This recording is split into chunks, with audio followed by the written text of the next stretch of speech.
We're now joined by Dr. Richard Munang. He is the Africa Regional Climate Change Coordinator at the United Nations Environment Program, UNEP. It's great to see you, Dr. Thank you for having me, Emil. Great. So let me ask you, what makes certain African countries like Mozambique, Zimbabwe, and Tanzania most vulnerable to climate change impacts?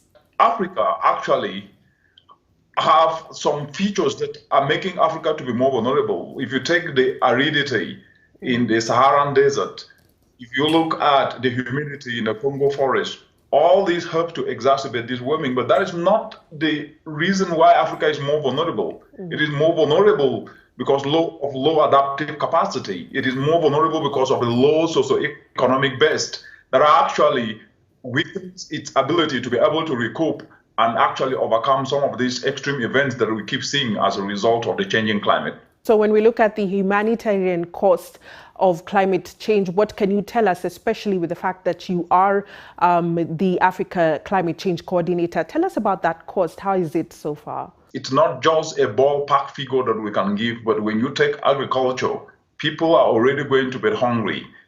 Climate impact will only inflict pain. When you look at what has happened with the cyclones, which these extremity of events are going to continue, a lot of damage to property, damage to infrastructure, not even to talk about lives that are lost as a result of these events. But are there perhaps any steps that an individual can take or a community can take in addressing this climate change? Simple actions that people can take can be, how do you start to turn simple ways to briquettes that can replace charcoal? And we are in a continent that have up to about 20 billion market for charcoal. And to start tapping into that market with turning waste to fuel briquettes that reduces indoor pollutions, meaning that we will then be able to ensure that people will not be dying as a result of indoor pollution. That is an opportunity. Thank you very much, Dr. for those amazing insights. Now, the largely arid Horn of Africa region has also been battered by torrential rains and flooding in recent years. The unusual weather events triggered a major humanitarian crisis, affecting an estimated 2.4 million people in the areas highlighted in blue, as you can see.